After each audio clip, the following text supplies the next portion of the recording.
25, raise the age legislation.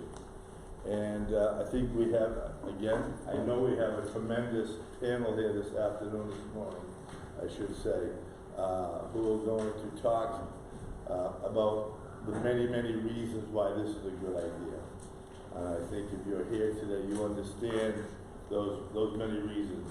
It's around brain development, it's around reaching milestones at the right time, and it's around how we treat, how we rehabilitate young folks, and how we try to desperately make sure we keep them out of the criminal justice system. And so we will hear many people speaking here this morning. Before we go on, I'd like to introduce Representative Mary Key. Great, thank you, Jim. Welcome, everybody. I am co-chair with Senator Jamie Eldridge of the Criminal Justice Reform Caucus, and we're really glad that you're here today.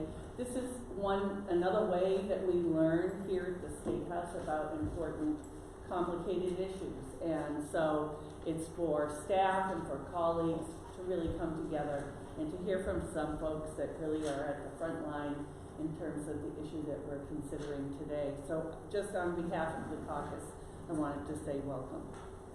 Kay Kahn. So good morning, everyone. I'm State Representative Kay Kahn, and I'm just thrilled to be here with my colleagues, Representative Keefe, Representative O'Day, Senator Ron Corey, and I'm really excited to hear from the panel, many of whom I've been working with for many, many years.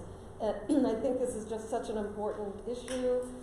Raise the age. I was lucky enough to be here in the legislature in 2013 when we were able to raise the age from 17th birthday to 18th birthday, which was a big help, and I think it's gone very, very well. And so now we're looking to raise the age to 21. I think it's really important for so many reasons that you'll all hear from. But these young people, it's an opportunity, I think, if we can keep them in the juvenile system, we can do much more around preparing them for their future lives. And I think the Department of Youth Services does a spectacular job with all of these young people. And I had an opportunity actually to travel to Germany last year to take a look at what they're doing there in terms of youth and also the raising the age. And it was very successful from what we were able to see that it does work. And I also would just like to mention one more thing. I'm also a mental health professional, and I'm a psychiatric nurse, and I just think that so many of the sort of serious mental health, mental illnesses appear at about age 18, when kids are often going off to college or doing other things. So even more reason why we need to focus on this population so that we can really provide the services that they need and also be able to assess what the needs are. So thank you all so much for being here, and it'll be a great morning. Yes, I just want to welcome everyone, say good morning, and thank you all for being here. I know the representatives and I do a lot of these type of panels and information sessions, and I can say this is very well attended. So I think that bodes well for the conversation that's about to be had. I want to thank the panelists for being here. Your perspectives and work in the juvenile system, your interactions with the juvenile system really provide a unique perspective that really raises the bar of this conversation. I want to also extend the greetings of Senate President Karen Spilka, who is a strong supporter of Raise the Age legislation and had sponsored this bill for many years previous to my sponsorship in this session. And I'm happy to sponsor this bill. I think it's an appropriate next step. Last year, the legislature dealt in large part with criminal justice reform and doing everything we could to reduce recidivism in our system. And now we can really focus within that system on juveniles and ensuring that emerging adults are being held accountable and developing appropriate systems. And I think that's so important that we pay attention to what the science is around this issue, what the cognitive research says. And we need that research and that knowledge, and we put it into a good policy here in the State House. So just happy to be here, happy to support, and really looking forward to this panel and having this conversation. So thank you very much. Back to Representative O'Day. So I think we've heard from those that are sort of the sponsors of this piece of legislation, and now it's really, I think, a pleasure for us all to kick the panel off and listen to the experts, and you know, so that we can reinforce what we've just spoken about here today. So thank you all very much for joining us, and maybe we can just go around before you begin and introduce yourselves to the group in the room. That would be terrific. So thank you all very much. Thank you. My name is David Sullivan. I'm the district attorney for Hampshire and Franklin County in the town of Alpha. My name is Devin, and I was incarcerated in juvenile and rape court. I'm Leslie Harris. I'm a retired juvenile court judge in Boston. I'm Jean Tewksbury, former Commissioner of the Department of Youth Services. So I think they selected me to start out first, because then when you go first, everybody forgets about you, and then at the end you're going to hear it. But I'm thrilled to be here, and one of the great parts is that we're going to hear from somebody that's been through the system recently, and I think that's really important.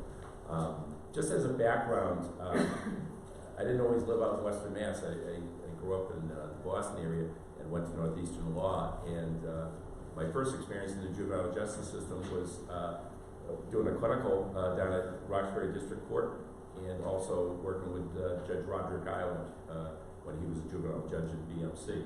So I've seen the early part, and then as a defense attorney for 16 years, I spent 14 years representing youth, which was both in Northampton, in Holyoke, and in Ware. So varied communities that I've seen not only the benefits, but also the detriments behind treating these young people, emerging adults as adults, because I spent as much time in adult court as juvenile court.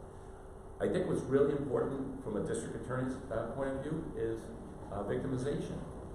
How are we going to hold emerging youth accountable, but at the same time protect the public and victims? And the way I always look at the victimization of people is, how can we keep people from repeating things over and over again?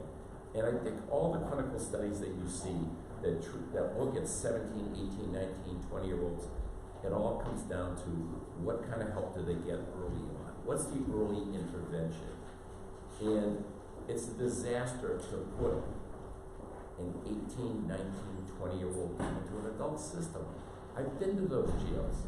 I go to jail at least twice a year. I want to see what they're doing, how they're doing it, to the local jails. And I've been to many of the state prisons. And you know, for these youth that are so malleable, why do we want to throw away the key so early on? So you're going to get some perspectives from Devin, obviously, but I really believe that when you look at the juvenile justice system, we've had many successes in Massachusetts, and I think we can build on it. Number one, Representative Khan and others helped pass that bill back in 2013 to include 17-year-olds. Here's the critics. The sky was going to fall. The system was going to fall apart. Nothing would ever be the same again. Well, it wasn't the same again. We've had a 35% reduction in crime. Okay? Our juveniles, there's capacity in the system right now. It's never been better for capacity to handle juveniles. So we look at raising it to 18, 19, and 20. It's not going to happen in a day or a month. It's going to be gradual. And I think that the experience that we've learned since 2014, basically when it came into implementation, has been that we can handle those youth in a really compassionate way. I call the juvenile court the court of good hope. And I think that the court of good hope can be extended to 18, 19, and 20-year-olds. And it can be done in a safe way to keep the future victimization. Recidivism, I think we've seen through studies, recidivism goes down because these young people are going to get the gateway to good opportunities, whether it's job training, GED, mental health services, because that's really the rub. Usually people come into the system for two reasons: drug-related, substance abuse, or mental health, or both. And what better place to put them than in the juvenile system? And I've been to a number of the DYS facilities, and I've seen that. And by the way, they all have a lot of capacity. You know, because our youth crime's gone down, DYS is better prepared today than ever to take on a new cohort of juveniles.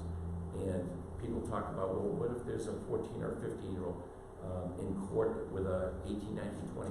Guess what? If it's a busy court, you have an afternoon session with the young people and the early session with the emerging adults. There's ways to gear things so it's age appropriate and also that they're with their peer age group wise.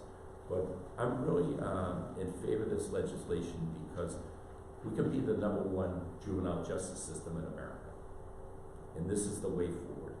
And we can look to the past, we can see our failures, but let's look to the past and look at our successes as well. And I think the success in the future is to treat these emerging adults in a compassionate way and an age-appropriate way. So, up to you, Devin. My name is Devin. I spent from 13 all the way until I was 29 incarcerated, so juvenile and then right into adult. I don't think I had a good early start. There was a lot of drug addiction with my family, my parents, so it just ended, I just went right into crime. And as soon as I was released from the commitment until I was 18, I immediately was put into adult because I had adult cases. And then I did a 3 to 5 in state prison and was just released 3 months ago. And they degrade women if you're a trans male, which I am a trans male. If you're not accepted, it's just, the adult system is very hard. And I do believe that if I was allowed more time to grow up and to realize what I wanted to really do, that I would have been much better, because now I've been released, I have 2 jobs, I have a car, I have an apartment, I did all that in 3 months. And I knew that I could, I just couldn't actually get the chances to be released, to be given the chance to do those things. And I think it's very important not to just throw away people. Like, they didn't give me any programming, they didn't give me any chances, they just gave me year after year. And I could have done a lot of things. And I don't want to see other 16, 15, 12-year-olds just thrown away like that. So it's important to me to know. Thank you. I have to stand when I talk. I served as a juvenile court judge for 20 years. And before that, I was a grade school, I taught 3rd and 4th grade. I was what they now call a street worker in Chicago with the Junior Maniac Dukes. I have worked as a public defender, probation officer. I was a licensed social worker. But the most rewarding job I've ever had was sitting in the juvenile court. But it was also one of the most frustrating jobs you could have. I'm a crybaby, so it's hard to be in juvenile court and see the lives of the children who come in front of you. So we focus mostly on the criminal side, the delinquency side. But when you sit in juvenile court, you understand, as this young person has just said to you, that most of our children don't have a chance getting started. That we don't intervene and intercede early enough to give them an option in life. I watched, as a probation officer, I had 3 generations in one house on probation. That young person followed in the steps of his father, who followed in the steps of the grandfather. Out of all the things that I've done, I guess the most rewarding in some ways is being a father. I have 2 sons, and I had a nephew who lived with me, and a niece and some others, but raising 3 boys in Boston and Roxbury, you understand very quickly that even good children can end up in the system.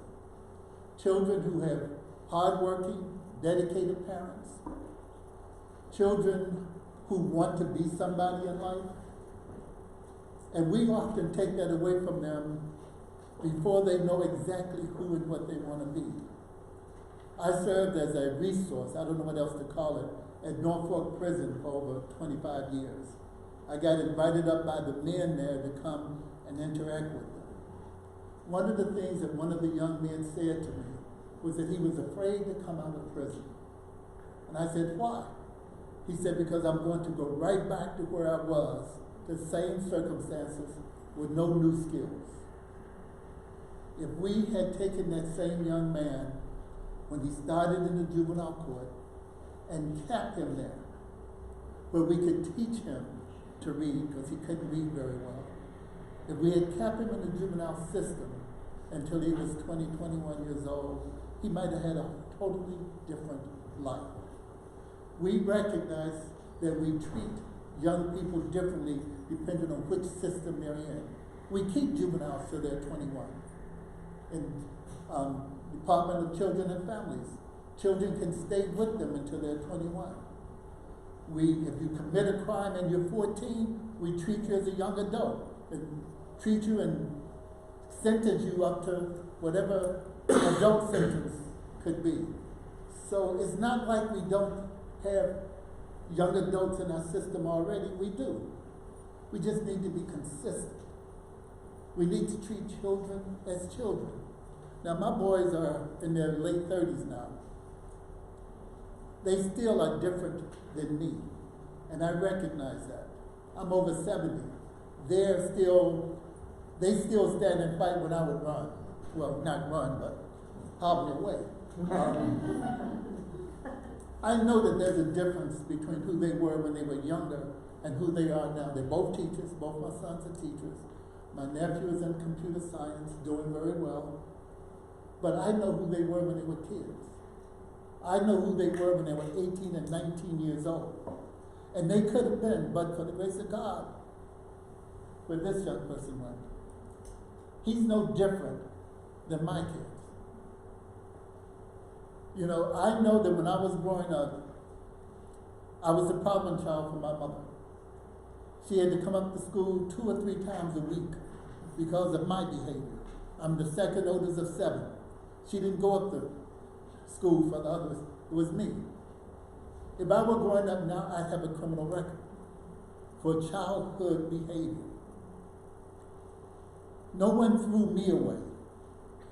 And I owe it to young people coming up now not to let them be thrown away. And that's what we do when we put people in prison. If you've never been in a prison, we see it on TV, but you hear that door go clang, your life changes. We need to treat young people as young people. We need to invest in them. We need to give them an opportunity. We need to show them that we talk about rehabilitation, sometimes it's habilitation, starting from scratch, because they never had a chance to be who they could have been. Thank you. I just want to thank my colleagues here, and I want to thank Representatives O'Day, Karn, Senator Boncory for the opportunity to share why I support the legislation to raise the age of juvenile jurisdiction to age 21. I want to start by just talking about who are we focused on. And the concerns that have been raised about mixing, as DA Sullivan mentioned, older teens with younger teens. From my perspective, 18 to 20-year-olds are more similar to 16 and 17-year-olds than they are to individuals in the criminal justice system with long criminal histories. The peers of these older teens and young adults are in high school and college. They are in transition to adulthood and are reaching milestones from graduating from high school, going to college, starting a full-time job, beginning to live on their own at college or with friends, and continuing always to need a support system, a physical and emotional support system to fall back on when their plans don't pan out. They are experimenting with drugs and alcohol. They are vulnerable to peer pressure. They lack the maturity and judgment to think through the consequences of their actions before acting on those impulses. At age 17, a juvenile in Massachusetts is charged with a crime and processed in the adult, used to be, now it's age 18, excuse me, is processed in the adult criminal justice system, which means this youth may be still in high school. A high schooler who made a bad decision or acted impulsively now will have an adult criminal record, if convicted, and limited access inside and back in the community for access to educational services. What we know is that the brain continues to develop to the mid-20s. It is only then that individuals are better able to understand the consequences of their actions, and when they have more lived experience in the world. One of the things that is really important is to understand, as all of my colleagues have already said, the Department of Youth Services offers a very different environment and opportunity for young people who are charged with criminal offenses. Right now, DYS is already serving this young population. As a result of the state's youthful offender law, the fact that juveniles who are charged with crimes before their 18th birthday are not committed to DYS until after their 18th birthday, and the youth at DYS who are back in the community but still engaged in receiving DYS services. Today, 38% of the youth in the custody of DYS are 18, 19, and 20 years old. So DYS is already serving this population and has the experience. There have been concerns about public safety. The juvenile justice system, in my opinion, is the last best chance to change the life trajectory of a young person who's in the pipeline to the adult criminal system. By investing in programs and services for youth like Devon, targeted to meet their needs, with an overall focus on increasing accountability and improving incomes, Massachusetts has seen, as D.A. Sullivan said, a reduction in crime. DYS has seen low recidivism rates between 25 to 29% among youth who are discharged by DYS.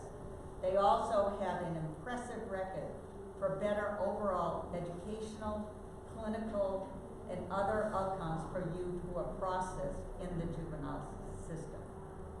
Our juvenile courts are seeing fewer delinquency cases, and DYS has fewer youth in their custody. We now have a chance to set aside the current age limit to the juvenile justice system and include our 18, 19, and 20-year-olds in that system. The current age limit risks long-term public safety, and it fails the next generation by driving those youth 18, 19, and 20 deeper into the criminal justice system. Current programs and services in the Department of Youth Services include education, behavioral health, medical and substance abuse services. They provide support services like family engagement while the youth is in custody and upon return to the community. When I was appointed the commissioner in 2005, we undertook a multiple-year effort to move away from a punitive model of juvenile corrections and to expand the rehabilitative capacity of the system. I am happy to say that every DYS commissioner who has followed me undertook the same work with skill and passion, and DYS was joined by partners across the juvenile justice system who share a commitment to providing programs and services to change the trajectory of lives of youth in juvenile justice system. The Massachusetts juvenile justice system continues to improve with its growing emphasis on diversion in their youth back to their own communities and on successful reentry to those same communities when they are released. Raising the age was a good idea in 2013 when it was raised to age 18. It's a good idea now. Massachusetts needs to shift resources to the juvenile justice system to accommodate these older teens and young adults. Its last chance should not be taken. It should be taken. We should take this last chance. Thank you. Switch over.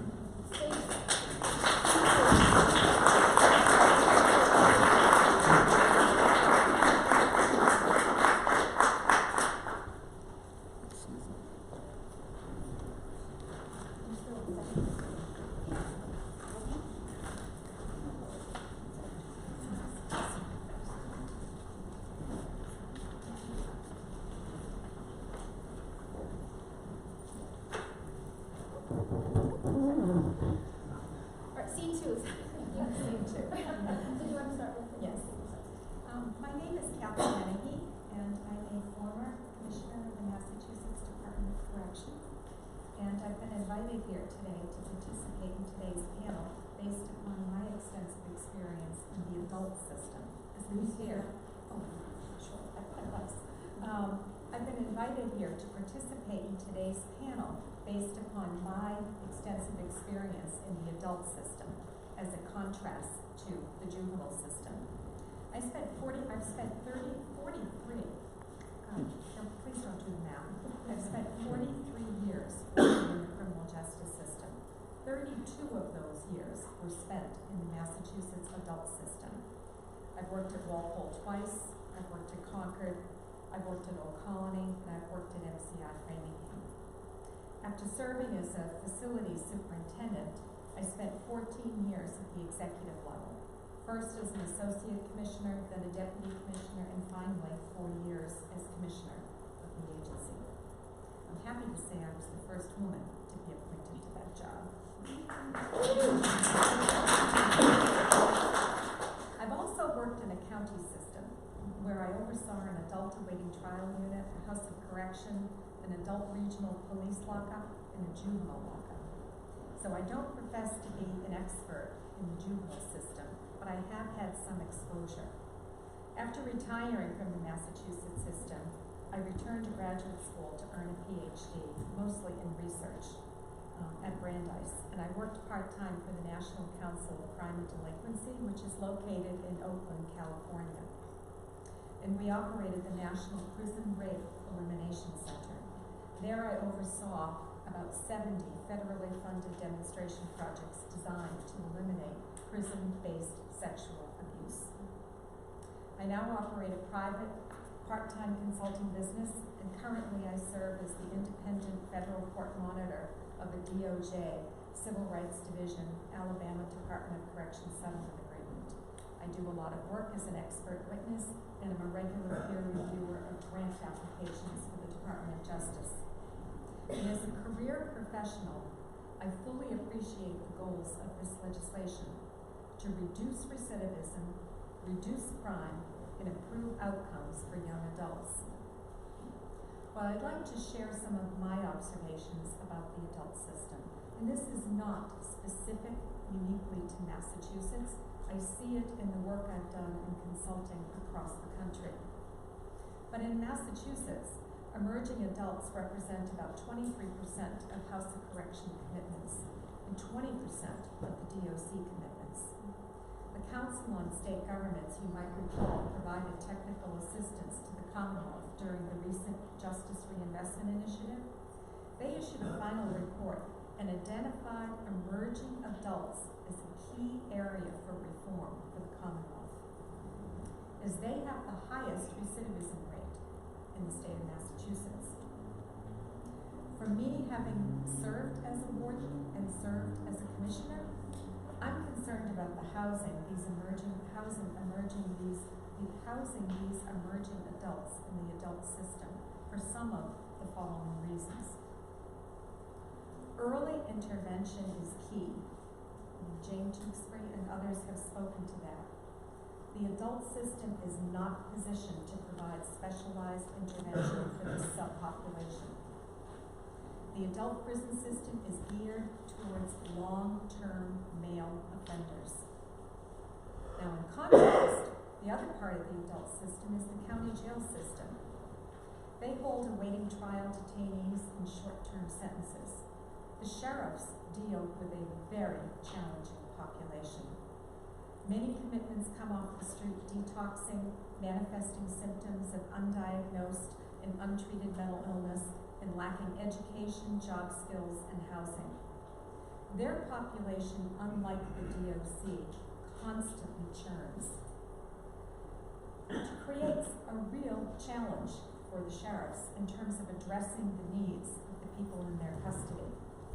In many ways, I can tell you, having worked in both locations, in many ways it is much easier to manage a long-term, older, somewhat stable population.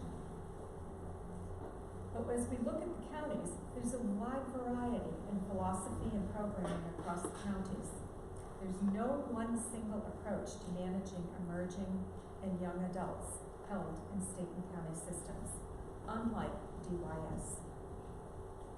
The adult system certainly tries to attempt to address the needs of several specialized groups, including women prisoners, pregnant women, the LGBTIQ community, seriously mentally ill, terminally ill, inmates who are aging and in need of specialized care.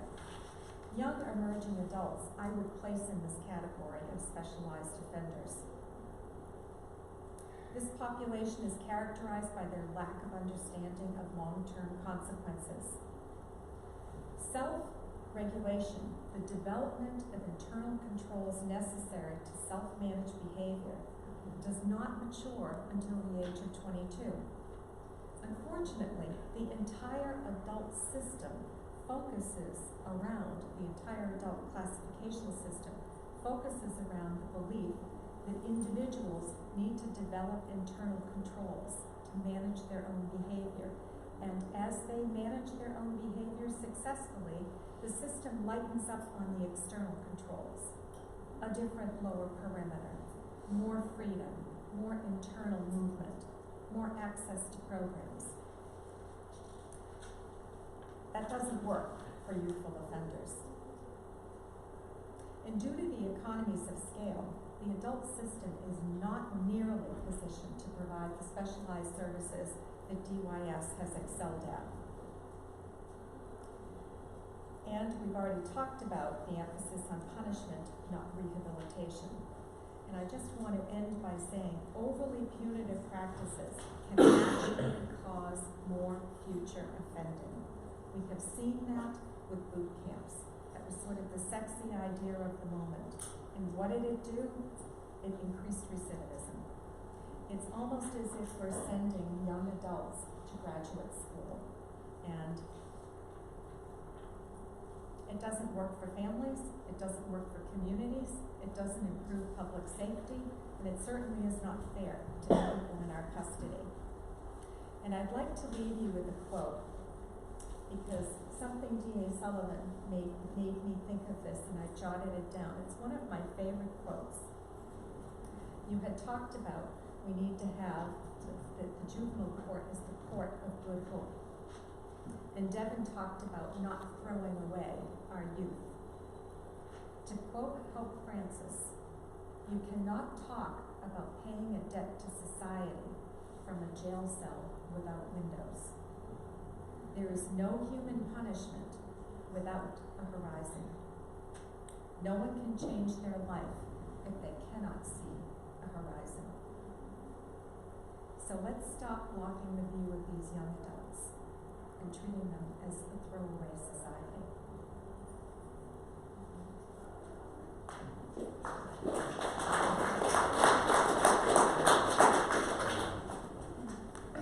Hi, my name is Monica Bell. I'm a committed follower for youth. Today I'm here to express my opinion on why I support race to age. A little louder, please. My name is Morgan Cabral. I am a committed follower for youth. Today I'm here to express my opinion on why I support race to age. My story starts last March with my first interaction with the court system. Within a few weeks of being held, I was proven dangerous and indicted till 21 and facing adult charges. I was so close to my 18th birthday, I was told that I would be a habitual offender if not given the full punishment. With the constant encouragement from my grandmother and the tremendous support from the Department of Youth Services, I prevailed and came out stronger. EYS not only helped me find a better lawyer to help me get my youthful offender charges dropped, but also secured services such as individual home therapy. They helped me apply for college, and they helped me get a job that I enjoy. I think every young person should have the chance I did, and I couldn't imagine where I'd be now had I been charged as an adult. I have friends and family who have been incarcerated at a young age and that never got their life back. A brain is not fully developed until 25 years old, therefore why are adolescents being punished as adults?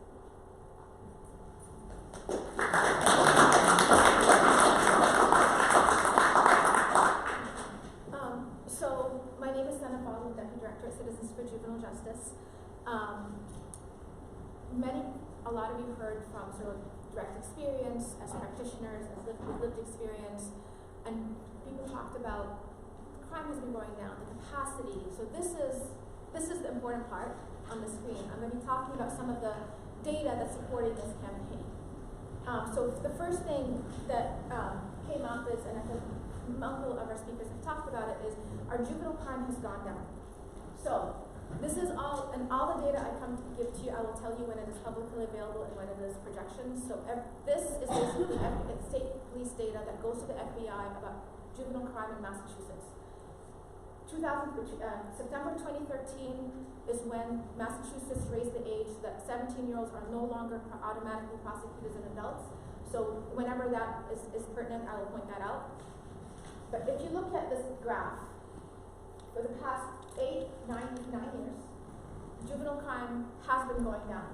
One of the things that came up is you'll see that after raise the age, it was actually much more, there was a bigger dip with crime. Because one of the concerns was back then was if you have actually 17 years kids, you're going to give kitty gloves, they're going to go rampant with offending. That did not happen. It actually showed that there continues to be a drop in crime.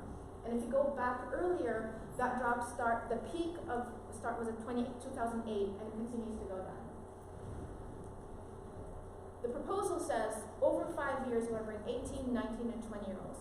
The good news is the reduction in crime has also been experienced by 18, 19, and 20-year-olds at a much significant decline than even 21 to 25-year-olds. I think that data's not here. But if you look at this is also the trajectory, the 10-year trajectory, or 9-year trajectory of the rest of 18-year-olds in Massachusetts. 19-year-olds, same thing. 20-year-olds, same thing. Every single age group, the decline has been around 66%, 68%. It's like 2/3, basically.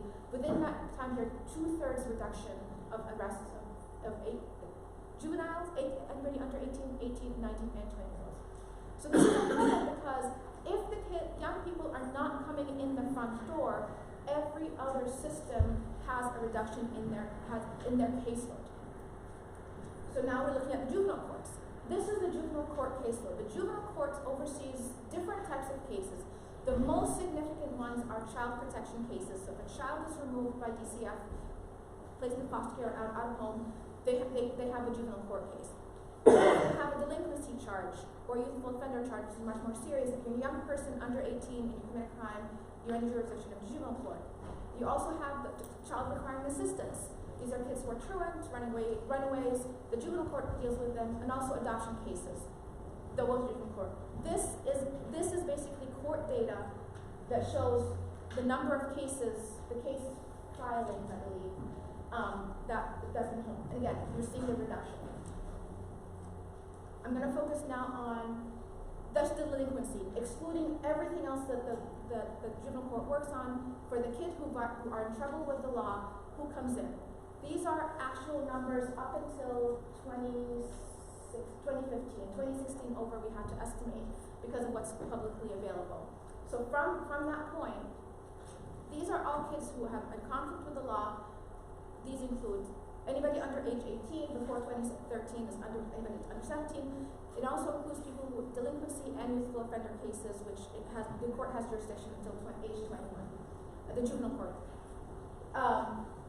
You will see the delinquents; those cases have gone significantly down. Slide 1, the numbers are going down. They're not going into court. And this is what the number. And our projection going forward, based on looking at the average of the reduction, we try to be conservative, but maintaining a consistent reduction in that percentage. So we're looking at a smaller number of delinquency filings, youthful offender filings in court. Youthful offender, generally about 2% of the entire caseload.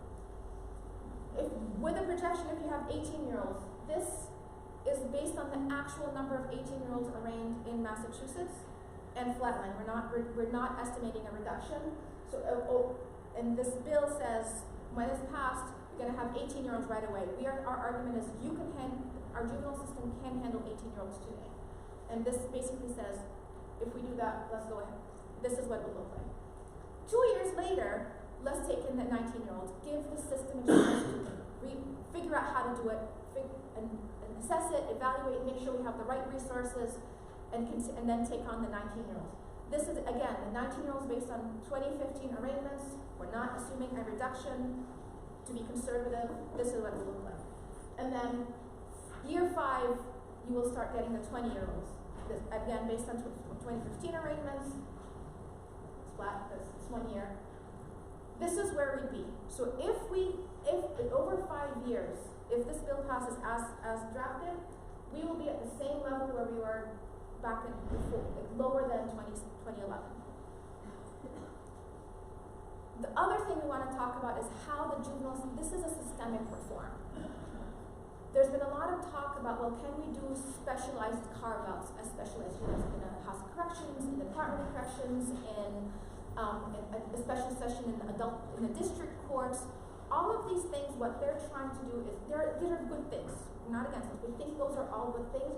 What the adult system is trying to do is recreate decades of reform in the juvenile system that says this is what works with young people. But with the caveat is these are carve-outs. These are not systemic. They are things that are looking at this is a small subpopulation of the entire age group. We are going to have specialized this, specialized that. It's really gonna be a justice by geography issue, but who gets chosen and what kind of system they get. But also because it's not systemic, it is in this court or in this unit. We are looking at, I look at it as a bubble. We are not looking at what kind of interventions you're getting. We're not counting what kind of collateral consequences you're getting, what kind of record you're getting, what kind of services you're getting or not getting towards treatment, rehabilitation versus punishment. What's that right quotient? All of those aren't happening. So what happens is at this moment, it's better for those young people who are in those specialized carve-outs, but it does not carry on. And I think one of the key things when I've spoken to young people in some of these who are in some of the programs right now, they talk about the fear of going back out because I don't have a family, I don't have housing, I don't have anything to give me the stability, because that's where that bubble comes in, and that's where our concern is. All of these things are a good thing, they're necessary things, but we cannot stop at a carve-out. It needs to be systemic. And this is taken out from the Columbia Justice Labs. This is the press release. They were supposed to be speaking. I'm trying to fill in. This is what the difference between the system is. Both adult systems and juvenile and adult system want to hold young people accountable. The difference is I like to bake. It's like if you have ingredients, you want punishment, you want treatment. It's like, how can you make sure that this doesn't happen? You want to have sort of deterrence, so that nobody else does this. And you also want to have repair. Like there is a harm done, how can you repair this? And our systems are all constantly figuring what is the right proportion. In one system, the proportion of punishment, we are so mad at you cause so much harm, we are angry at you, and we're going to punish you. And even when you're done with us, you will have this record because we want everybody in society to know you are a risk. which closes a lot of doors. Versus a system that says, you are a young person. I want to point out the positive youth development piece, which is prevalent in the juvenile system. It's really focusing on, okay, you messed up. What our job is to make sure to get all of these goals, the public safety goals, and make sure you're back in the society, is that you transition positively into adulthood. What do you need to grow up? I'm a parent. I know what my kids need. I need them to have stability. I need them to have connection to someone who's going to be stable, is usually a parent. Education, being safe, health, all of these things, these are fundamental components of every player in the juvenile system. The defenders, prosecutors, I think they're getting trained on, the juvenile courts, the juvenile courts are a specialized court. That's the whole reason of the existence of the juvenile court. We talk a lot about the collateral consequences of an adult record, which I think many of you already know. If you imagine you're an 18-year-old and you have an adult record, there are so many young people that I can't live with my family because the landlord saw my record and I can't live with my family. I can't access housing. I will self-select what kind of jobs I want because of what kind of jobs I have. I can't get. So there's a lot of limitations just with the record. But we're also talking about what happens in the system. Like with the focus on rehabilitation, it's not just keeping you out of the system until you're safe. It's like, okay, what do you need? And Morgan talked about this, Devin talked about what we needed, but all of these things is like, we need to connect to our future. And that's what this is about. The positive youth development is really focusing on what do you need so that when you are on your own, you are no longer institutionalized. Can you do this? Can you succeed as an adult on your own? And the other thing I want to highlight is the issue of family engagement. Every young person that I've spoken to has someone in their family that they need. And the adult system actually thwarts that. And I know the issue of like, can families visit with someone who's incarcerated is a big issue right now today in this building. We're not just talking about actually visitation. We're talking about, are you engaged in designing what my plan is going to be? What do I need? Morgan talked about, being able to in my legal case, who's my advocate in my legal case? In the juvenile system, you have an interested adult requirement. You have to have someone who's going to guide you to make sure your legal due process is there, but also getting what it is you need and to be your advocate.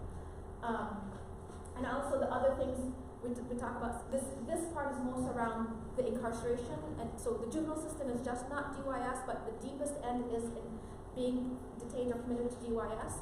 In DYS, you are required to be going to classes, 5.5 hours.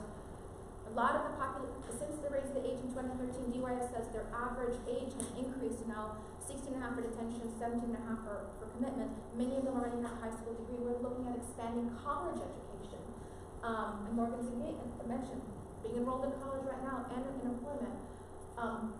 Massachusetts was recently highlighted nationally for being a national standard on the LGBTQ policy. And while in this building we are having these conversations about how to just collect data on who's being held in solitary, not even trying to perform solitary, the DYS system, the average length of stay in what's called involuntary rooms confinement, which is you're in your room and time out with the door open, 45 minutes. It's a very, very different conversation. And I just want to end with my highlight of the day. So if any of you are New England fans, the Patriots, Devin and Jason McCourty just published an op-ed in support of this legislation and as an op-ed in the Boston Herald, which is not in your packets, but I hope you look for it. And I think with that, we're going to open up to questions and invite the other panelists.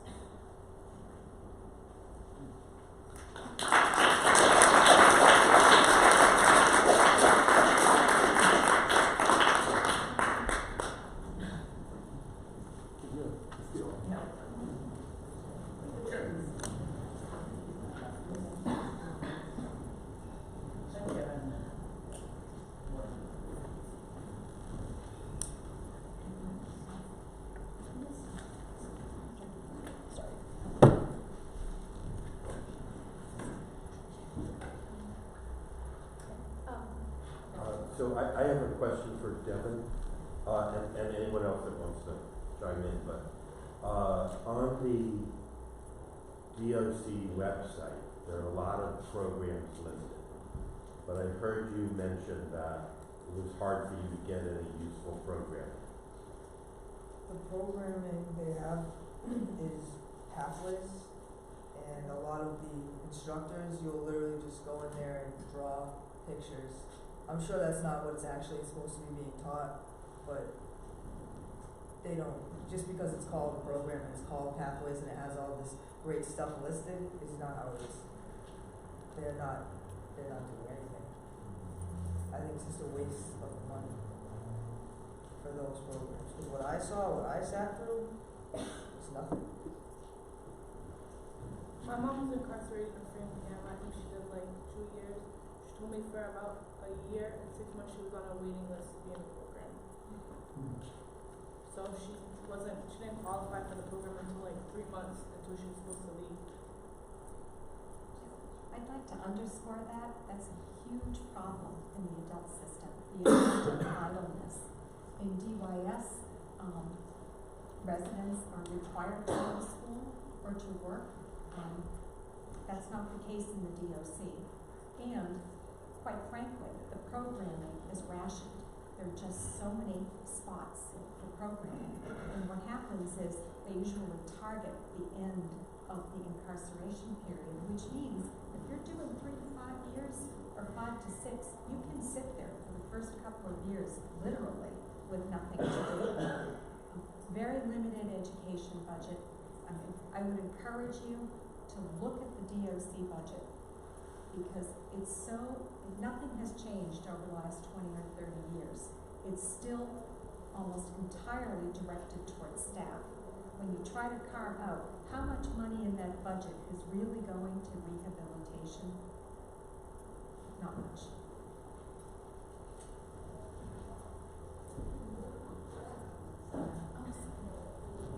Hi, I'm Ruth from the Massachusetts Coalition to Prevent Gun Violence, and I was curious to hear about what's in place to help folks coming out of the juvenile justice access housing and how that compares to what's in place for folks coming out of the adult justice system.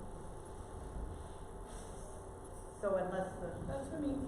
I forgot her name, but there's a lady in my office that like will literally help you find a place to go, find a family member, and if you don't have, there's multiple group homes that like specific to your needs and what you like to do and where you want to be. Like if like my family has always been my biggest support, like they're literally with me everywhere I go.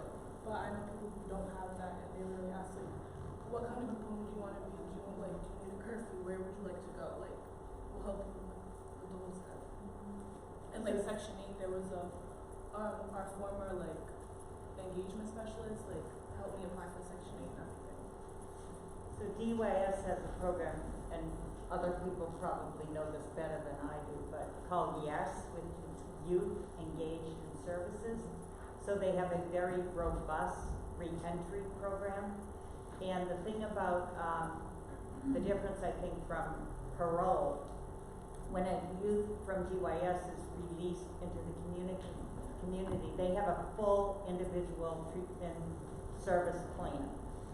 Is that right, Morgan? So that I think makes a huge difference because the youth is not just released and say, good luck, and even it isn't limited to just being reconnected to services in your community. DYS has caseworkers that stay engaged with the youth when you're in the. And for me, I'm sorry, that was one of the more important things about parole as opposed to being with DYS. I mentored a young man who was going to be released. His mother asked me to work with him. He was going to be paroled. He refused parole. And I asked him why. He said, because they will make me do my time on the installment plan. He said, I will not be able to get my life in order because if I sneeze, I'm back in lockup. He said, I'd rather just wrap up my time and come out fresh. In DYS, they work with you. You know, I knew a lot of the workers, and they did not just take a child back into lockup for minor infractions. They worked with them, and that's a world of difference for young people, because everyone's going to have some kind of bump.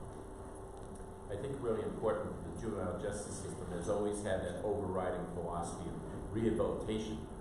But the DYS system, reentry starts on day one. They know everybody's going to get out. that they have that philosophy of how we're gonna take care of that person, whether they're released 6 months, a year, 3 years from now. And I think having reentry from day one is important, because without good reentry, you're just wasting your time in a lot of these programs, because they're gonna go back to the same environment where they came from. So I'm Rebecca Priest, I'm with the Mass Alliance of Juvenile Court Clinics, and one of the positive things, I think, is that many young people never end up in the DYS system. That's actually a very small percentage of the kids who get in trouble, which means that, and both, even adults, lots of them don't ever get into the correctional system, but they are held by adult probation, or within the juvenile system, they're maintained by juvenile probation. So I have a question, which I would like to put to the panel, which is how, so moving this older age population into the juvenile realm would bring more of the older teens into juvenile probation rather than with adult probation. So my question is, what would your advice be for juvenile probation as they are working with this increased number of older teenagers? Education and training. Education and training. I would agree. Yeah.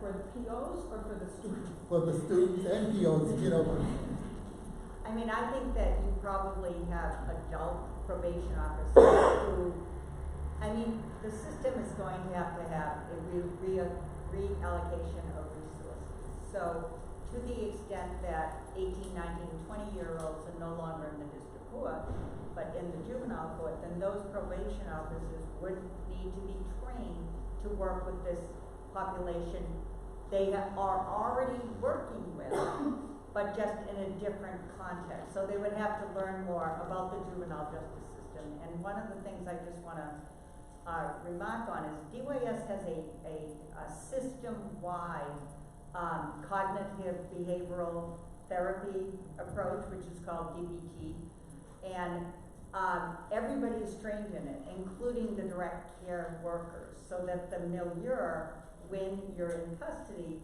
people are aware of what your clinical plan is and are kept in the loop. So a direct care worker on a 11 to 7 shift knows that there's a particular trigger for a particular youth. So they are integrated into recognizing the signs of some stress.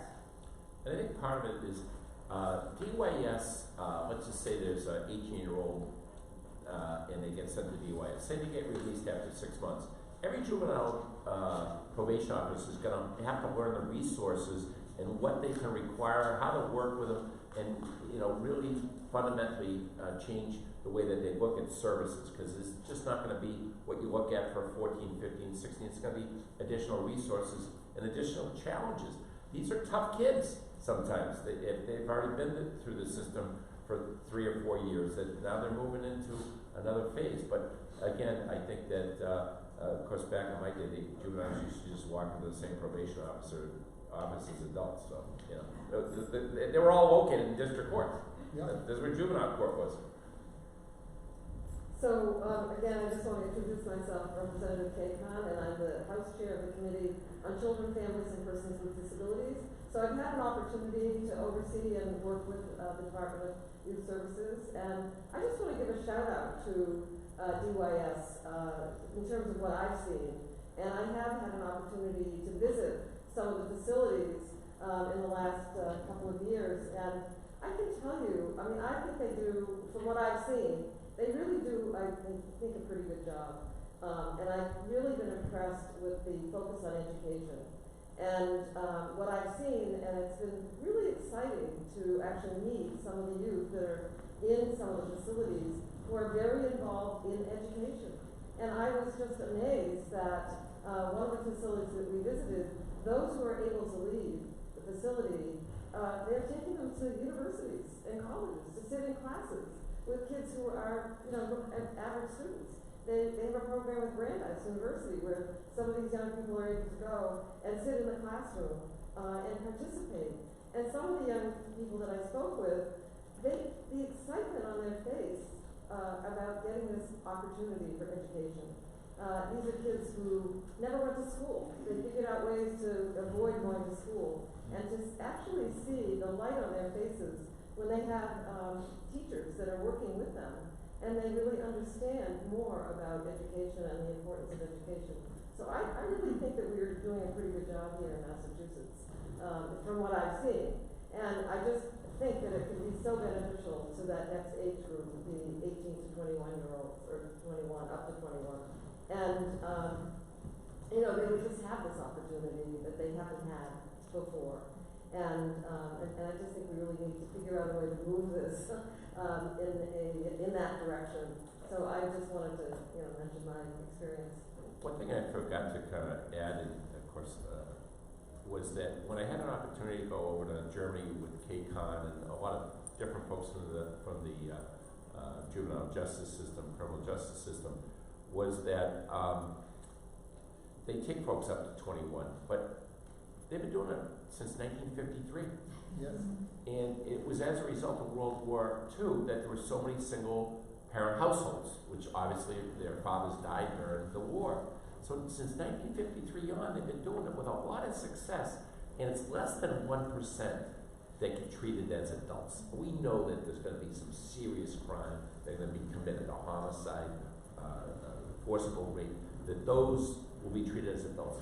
But look at it, 53, that's what, how many years? Quick math, 65 years going on 66. That they've had success. So that's really a barometer. They have a different society, but since they have been doing this, they've been really upfront with us, and they say, hey, this is just the way that we treat them.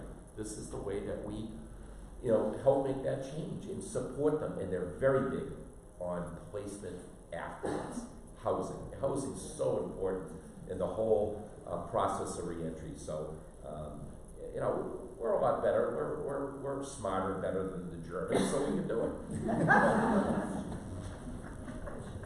So, just to build on that for a second and go back to this question about housing, and Judge Harris, your point about the young person that turned down parole. So 99%, possibly more, of DYS committed kids essentially get paroled, because the point is succeeding in the community, not just succeeding in a facility. So they're all going somewhere. You don't get paroled out of DYS to live on the street. So housing is set. And the majority of the kids, when they age out of that, voluntarily choose to stay connected to DYS parole because of the support and guidance that they're getting. And you contrast that with the adult system where, yes, some people turn down parole, but actually the system offers parole to very few people. That's not the plan. And part of the problem is that there's really no effort to help people get housing, which is why probation got funding to develop transitional housing, because the DOC and the parole board couldn't manage to do it. One thing that I need to put in here, for 20 years I was the only African American judge, male judge, in the juvenile court. And one of my reasons for being involved in all of this is because the majority of the young people I saw coming to my court looked like my kids, and disproportionate number.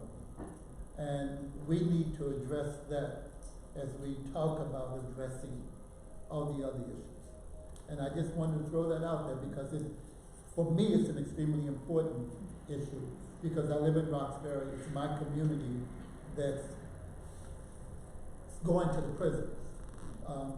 And my belief is that even when we send people off to prison, we have to still invest in them and be about them. I've mentored a lot of young people. One of them for 3 years was in prison. If my wife and I didn't send him money for his canteen, he had nothing in his canteen because he had no one else to do that. And we have to remember that we're not just putting them in a box, we're also putting them in isolation from the rest of the world. And they're not going to grow, they're not going to improve.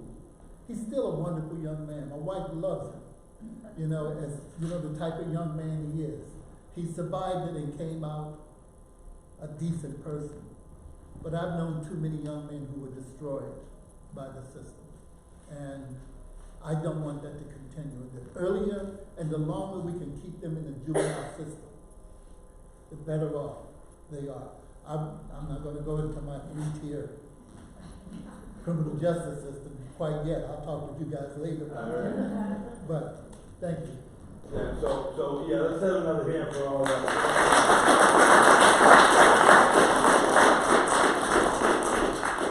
So I think we only had this room until noontime. We extended our stay a little bit beyond that, but I think we can stay here all afternoon, frankly, because the questions were great, the answers were great.